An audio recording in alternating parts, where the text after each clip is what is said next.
More power armoured plastic and resin from Games Workshop this week. Let's talk about the new tanks, guns and characters that are soon to be hitting the shelves.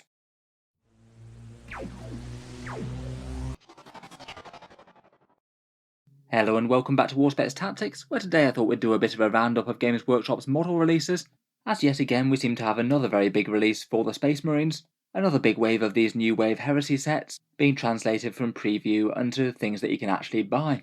The highlight of the week I think is this stylish new Predator tank, though we do have a whole load of rather interesting heavy weapons that could be good for Heresy or 40k. 3 really awesome new Emperor's Children sculpts, which again could certainly stand in for Chaos Lords or Captains in the 41st millennium. Some heads and shoulder pads for the White Scars and the Emperor's Children, and the Chaos Daemon Datacards. Let's go through the model releases in turn then, talk prices and any interesting details out of the kits. First up, this Deimos pattern Predator tank is £40, €55 or $65. It is the same price as the standard ones, so the Chaos Predator or the Space Marine one. I was wondering whether it might be a little bit cheaper again, say for example the Heresy Rhino was a tiny bit cheaper than the current Rhino kit, but it seems that they've gone for the same price for this guy. To be honest, I'm perhaps not too surprised. The kit is a lot more recent and I'd say a little bit more finely detailed. Though of course I think the bigger factor is really whether or not you like the Heresy era aesthetic. A lot of people really do like this slightly retro looking classic style of tanks, but I know for a lot of people they just don't look all that 40k to them. It's got features like the older style front plate with a vision slit, more exposed smokestacks, a rounded turret and sponsons with less armour on. Being a bit of a relic type kit though, I think it's very applicable to either Chaos Space Marines or Loyalists. Chaos Space Marines I guess lore wise will be a bit more likely to field these sort of predators, often perhaps having not so much technological progression since they went into the Eye of Terror. In terms of options though, this one does look like it's far superior. With the standard or the Chaos Predator kits you just get the autocannon and the las cannons. This one also builds a big Volkite gun and a big Grav weapon. Currently just Heresy options and not ones you can field in 40k. I guess if they do update the Imperial Armour Compendium for 10th edition, then we might see those come to the 41st millennium as well I suppose. As well as that there's more sponson options as well. Las cannons, heavy flamers, heavy bolters or Volkites. You definitely wind up with a fair amount of fun guns as spares if you got this kit. I guess could be helpful for other conversions or projects. Obviously the kit's primarily aimed at 30k, though you can certainly use it for 40k. Could definitely just be run as a standard Predator, Annihilator or Destructor.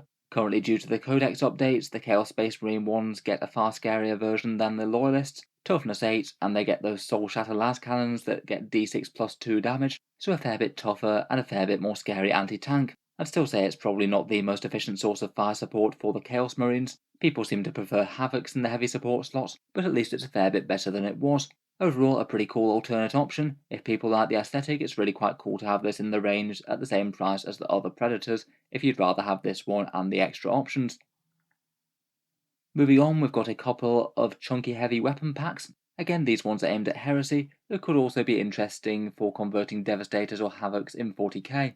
We've got one kit with plasma cannons, multi-melters and flamers, and one kit with autocannons, Volkites and las cannons. They're mainly aimed to build Legion heavy weapon squads in Heresy. The idea is that you'd combine them with one of the Legion tactical squads, which go at a fairly decent price per marine, at least compared with Games Workshop's usual offerings. Both of these cost £26, €34 or $42, so aren't exactly small investments, but you do get a fair amount of fairly valuable bits for conversions. And at least theoretically, if you did like the Heresy type aesthetic, you would be able to get Devastators or Havocs a bit cheaper using this kit and the Legion tactical boxes, as opposed to just buying the standard Devastator or Havocs kits. This first set with the heavy flamers, multi-melters and plasma cannons seems like the one that you'd go for if you wanted some Devastators. Get this one and a Legion tactical box set, and you'd have around one Devastator per $6 rather than $12 per Devastator if you were just getting the standard kit. In particular, this one does look potentially useful for things like Salamanders players maybe. Multi-melters are a fairly common Devastator option to spam. Normally you only get 2 in one box, so having 10 in one box is potentially very useful, particularly as you can also build some plasma cannon Devastators to go alongside if you want an alternative. Otherwise, the second option has the autocannons, las cannons and Volkites. I do quite like the autocannons underslung aesthetic in 40k, I think that does look pretty awesome. The las cannons are a bit more of the over-the-shoulder affair. I guess this wouldn't be quite as useful for loyalists, seeing as they can't field the autocannons, it would only be any good if they wanted to spam las cannons, so it looks like the traitors might get the maximum value out of this one. Add that to a Legion tactical box set, and you'd have enough havocs for 2 squads of las cannons and 2 squads of auto cannons. You could pick your favourite 3 out of those for the rule of 3. Seems like it could be an okay investment for Iron Warriors players or something anyway. The other option besides these are the missile launchers and heavy bolters set. Again, that one seems very usable by a lot of players. That one does only come with the 20 guns in the set though, rather than 30, for the exact same price. In any case, I think that these things could have some good utility. I think they're just a bit more valuable than most other bits packs from Games Workshop. Often you might be paying something like £15 for 10 heads or shoulder pads, as we'll see later. At least this gives you a whole ton of quite interesting options that you get in game and would usually cost you more in other kits. Moving on, we've got a trio of Emperor's Children characters. These ones are all resin miniatures, it would seem, coming from Forge World. It does seem that the majority of their character series is still going to be done this way, and not going to be fully going into plastic. That's going to be more the realm of bigger squads and vehicles. First up, we've got Captain Lucius, not Eternal yet, but this is his Heresy era self, kind of similar to how they had the alternate sculpt of Ahriman in plastic. This guy looks like he's going to be a resin miniature though. Really quite a nice sculpt for him, is already covered in scars, and has a paired sword and falchion, a consummate duelist all round. I think if I was tempted to try and get an Emperor's Children army together, then I'd certainly run this guy instead of the current 40k sculpt. That one is from ages ago, and it really is showing its age more than most. I feel like this one will be well worth the extra price. Otherwise, we've got the 2 Emperor's Children Praetors. Both of these seemed very well received by the community. A very Phoenix Guard looking Terminator one with a beak-styled helmet. It's wearing some very finely engraved Tartarus Terminator plates and comes with a combi Volkite. Could certainly be used in 40k for a Space Marine captain or an Emperor's Children captain. You could maybe swap out the war gear if you fancied a bit of conversion. Otherwise, I'd probably just run the combi Volkite as a combi plasma.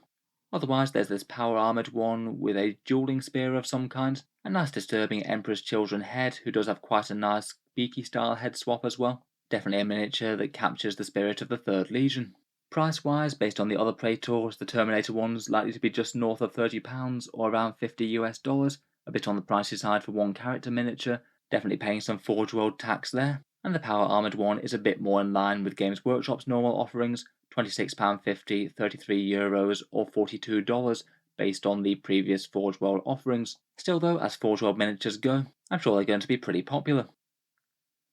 Otherwise, we've got a few head upgrades for Emperor's Children and White Scars. The Emperor's Children ones almost look like they've got some beaky crowns on the go. Quite ornate and regal looking Corvus armour, though in my opinion Forge World does charge an awful lot for these, just under £15, €18 or $23 for these 11 heads. Some people don't mind going the extra mile for personalising their miniatures, but I feel like the vast majority of people just won't look at these twice at that kind of price. It does add around an extra 30 to 40% on the price of a standard Space Marine. Otherwise, they've got some Legion embossed shoulder pads bearing the chapter iconography. These are the Mark 6 ones, so they don't have the rim around the edge of the pauldron. There's also some White Scars Corvus heads as well. I think these ones look pretty cool to be honest, particularly the way that they've been painted here. The single vision slit across the helmet does look quite awesome, and they've got some fun helmet plumes going on. They've also got the similar chapter shoulder pads. Again, I feel like these are just painted really nicely and show them off well. The shoulder pads are the same price as the heads. I would weigh these ones up against the offerings for Games Workshop. Their Primaris upgrade sprue does come with the ones with the rims around the sides of the shoulder pads, but for only a couple of pounds more you do get a bunch of extra heads thrown in, a few extra details on weapons, and you still get 10 chapter symbols. Lastly, we've got the release of the Daemon Datacards as well. 43 stratagems, 25 psychic powers, and 20 warp storm abilities. The usual £17, €22 or $29. They dropped a bit later than the main codex. I guess it wouldn't hurt to have them around and have the warp storm abilities handy. That is quite a lot of ones to sift through each time you have to spend some points.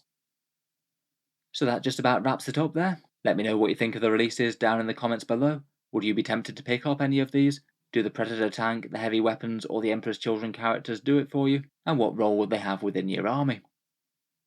If you've enjoyed the video, feel free to subscribe to Auspex Tactics, where I'll certainly keep the news and reviews coming. I will try and stay on top of Games Workshop's releases and what sort of new models they're going to be coming out with. Finally, if you have been enjoying all the videos on the channel, I would just like to mention that Auspex Tactics does have a Patreon page as well, and you can find that down in the video description if you're interested. Channel patrons do get a fair few advantages, seeing certain videos early, regular votes to see what sort of things happen next on the channel, and automatic entry into the regular prize giveaways with the chance to win some big model kits each month. If any of that sounds good to you, or you'd just like to help support, the link is down in the video description. In any case, a massive thank you for listening, and I'll hope to see you guys next time.